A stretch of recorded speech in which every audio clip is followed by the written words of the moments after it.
Wow. Well, it is such an honor to be here today, and thank you for that amazing introduction, Harold. Big shout out to the Minnesota locals. Hello, where's Minnesota in the house? Over there. Fantastic. It's such an honor to be here with so many brave men and women here this morning who work so selflessly on behalf of our communities. I'm a 48-year-old freshman, by the way. I want you to know a little bit more about who I am before I make my remarks. It is true, I grew up in a mobile home court. In fact, my family lived in 8 different mobile home courts growing up. My mom was a single mom. She raised 3 kids with the help of my grandmother, and my grandmother went back to work in a union shoe factory to help care for our family growing up. That's how I got to know how important it is to have the right to organize and collectively bargain in this country. And that's where I learned that is where you create a strong middle class. Now, I recently had the opportunity to tour your Center of Excellence for Behavioral Health Treatment and Recovery in Maryland, and I have to say, I was so impressed by your commitment to one another's physical and mental health in that center. It's inspiring, and it's nothing short of heroic. But I also know that each of you see this country from the inside. You see it from the inside. You're on the front lines of mental health. You're on the front lines of the issues with addiction that we're having in this nation. And I know this job isn't getting any easier for you. In fact, just the opposite.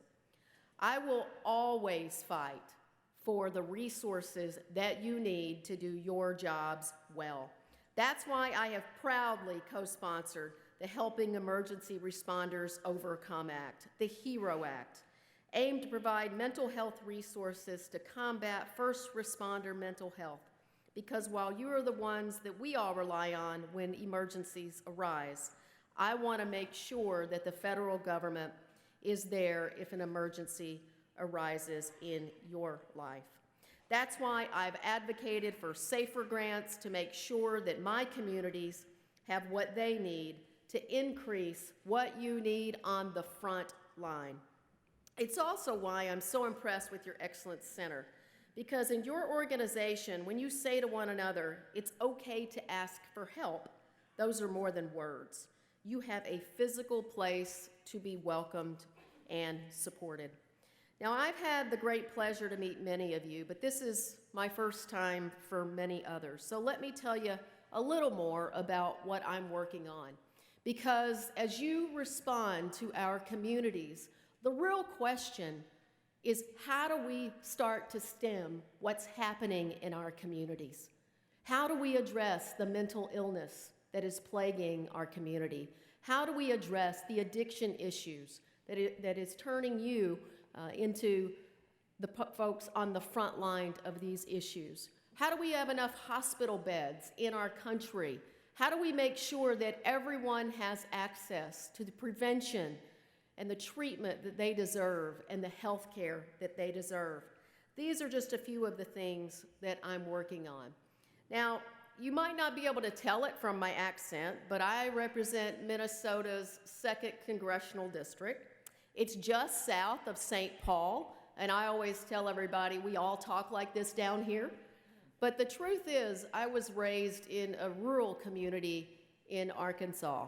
I lived in Tennessee for about 10 years, and I made my way up the river to Minnesota. I also believe in common sense. See, I represent the kind of district that is 50% independent, 25% Democrat, 25% Republican.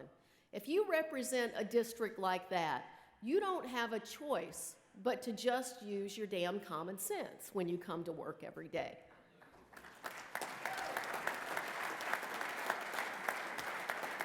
You know, I've made a deal with my constituents. If it's right for us from the administration, I'll support it. If it's wrong for us, I'll stand up and I'll tell you why I don't support that policy. And oh, by the way, I'm going to do the same thing for Democrats. If it's good, I'll support it. If it's bad, I'll stand up to it. That's what I think we need more of in this country.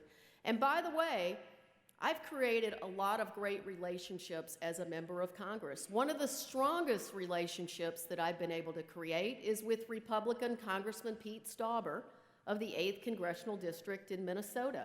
See, we both believe that funding special education in our public schools, the 40% funding that the federal government promised, is important.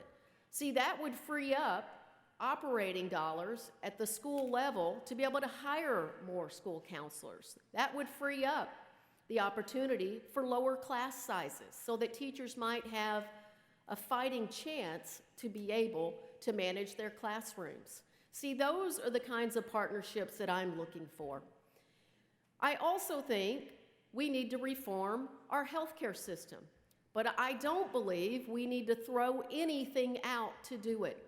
See, the ACA had some good things about it. 20 million more Americans have access to health insurance, and the ACA had some significant issues. In the southern part of my district, if you don't have employer-based health care, then it is going to cost you $24,240 for health insurance. Throw on top of it a $7,500 deductible. Well, that's not working.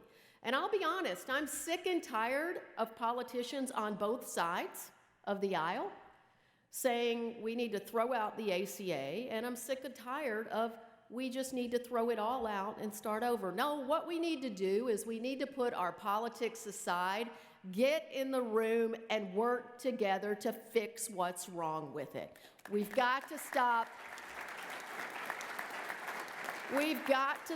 making this nation's health care out to be a political issue. It is a community issue, and each of you know that better than most. I want to say here at the end that when you run into a burning building, when you respond to a call of an emergency medical situation, the last thing that you're going to ask as you enter, is this a Democrat? Is it a Republican? What religion does this person worship? Who is this person married to? See, you're not going to ask any of those questions. You're just going to run in and you're going to serve the public good.